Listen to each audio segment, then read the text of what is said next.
మీ ఎలాంటి వ్యాపార ప్రకటనలకైనా వెంటనే మా ఛానల్ సంప్రదించండి. హరి ఓం శ్రీ గురుభ్యో నమః.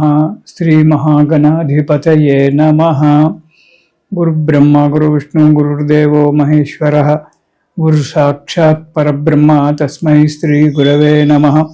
హరిత సగోత్రోత్పన్నం హరిభక్తిపరాయణం శంకర గురువరేంద్ర చరణం శరణం ప్రపద్యే. శ్రీ మహద్భ్యో గురుభ్యో నమః. సదాశివసమారంభాం వ్యాసశంకరమధ్యమాం అస్మదాచార్యపర్యంతాం వందే గురుపరంపరాం. అరుణాం కరుణాతరంగితాక్షిం ధృతపాశాంకుశపుష్పబాణచాపాం అనిమాదివిరయువృతాం అయూకైః అహమిత్యేవ విభావయేద్భవానీం. ఓం శ్రీమాత్రే నమః. భక్తి సమాచారం ప్రేక్షకులకు రాజా త్రిపుర సుందరీ దేవి యొక్క శుభాశీస్సులు. మనము ప్రతి నెల మాస ఫలితాలు చెప్పుకున్నట్టుగానే వచ్చే నెలలో అంటే నిజ జ్యేష్ఠ మాసంలో జూన్ 16 నుంచి జూలై 14 వరకు ఉండబడేటువంటి ఒక నిజ జ్యేష్ఠ మాసంలో ద్వాదశ రాశులకు ఏ విధంగా ఉంటుందో మనము క్లుప్తంగా తెలుసుకుందాం. నిజ జ్యేష్ఠ మాసం జూన్ 16 నుంచి జూలై 14 వరకు మీనరాశి. ఈ రాశి వారికి ఈ నెలలో చిన్న చిన్న ఇబ్బందులు ఉన్నప్పటికీ సమసిపోయి హాయిగా ఉంటారు. వృత్తి వ్యాపారాలలో మంచి ఫలితం కనబడుతూ ఉంటుంది. కొన్ని ఇబ్బందులు ఉంటాయనుకోండి, జన్మశని కాబట్టి జన్మలగ్నంలో జన్మరాశిలో శని ఉన్నాడు కాబట్టి కొన్ని ఇబ్బందులు ఉన్నప్పటికీ ఆశించినటువంటి యొక్క పనులు కనబడుతుంటాయి. శుభకార్యాలు ధార్మిక కార్యాలన్నీ కూడా చేస్తుంటారు, లేదా అందులో పాల్గొనడము, 10 మంది చేత మెప్పు పడడము జరుగుతుంది. డబ్బు విచ్చలవిడిగా ఖర్చు పెడుతుంటారు, జాగ్రత్త. ఆ డబ్బు విషయంలో చాలా జాగ్రత్తగా ఉండండి. ఉన్నది కదా అని విచ్చలవిడిగా ఖర్చు పెడితే రేపొద్దున ఇబ్బందులు రావచ్చు. కొన్ని పనులు ఆలస్యంగా జరిగినా శుభంగా జరుగుతాయి, బాధ ఉండదు. పెండింగ్ పనులన్నీ కూడా పూర్తవుతాయి. కొన్ని అనాలోచిత పనులు చేసి మీ అంతలో మీరే ఇబ్బందులు తెచ్చుకుంటారు. అంటే ఇప్పుడు చెప్పినట్టుగా డబ్బు విచ్చలవిడిగా ఖర్చు పెట్టడం అనాలోచితమైన పనే కదా. అక్కడ ఎంత డబ్బు అవసరం ఉందో గంతే ఉండాలి. జేబులో డబ్బు ఉంది కదా అని చెప్పి మొత్తం ఖర్చు పెడితే మనకు పెట్రోల్కు డబ్బు లేకుండా ఇంటికి రావడానికి ఇబ్బంది.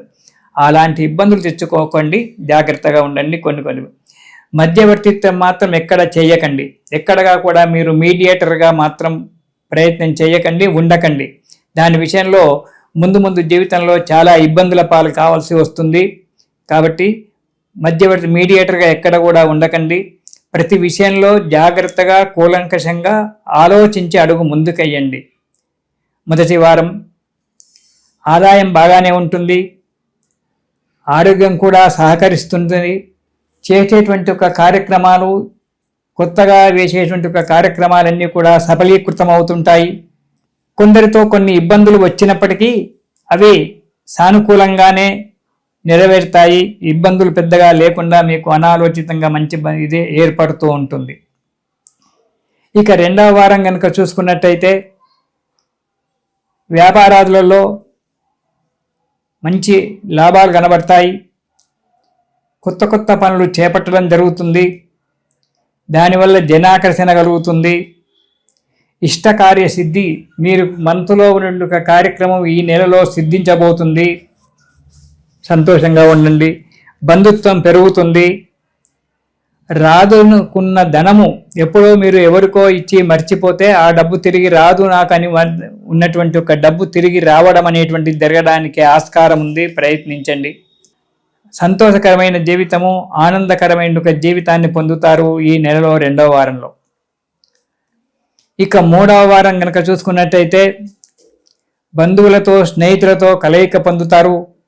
విందులు వినోదాలకు తిరగడము, సంతోషంగా హాయిగా ఉండడము, తీర్థయాత్రలు క్షేత్రయాత్రలు చేయడము జరుగుతుంది.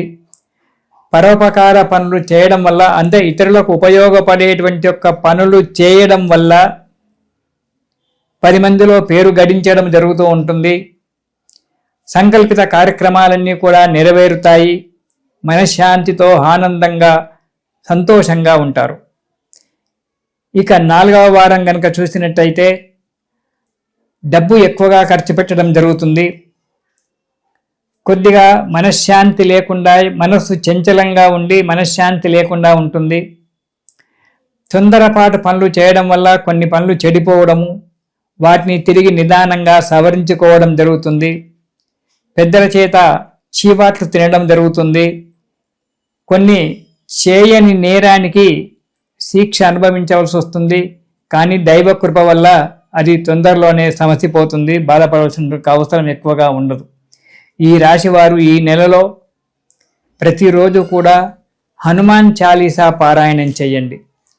హనుమాన్ చాలీసా మీరు ప్రతిరోజు కనుక చేసినట్టయితే ఎలాంటి ఇబ్బందులు లేకుండా జీవితాన్ని సుఖంగా సంతోషంగా గడుపుతారు. తిరిగి మనం వచ్చే నెలలో కలుద్దాము. ఇది శుభం. స్వస్తి సర్వేషాం సమస్త సన్మంగళాని భవంతు.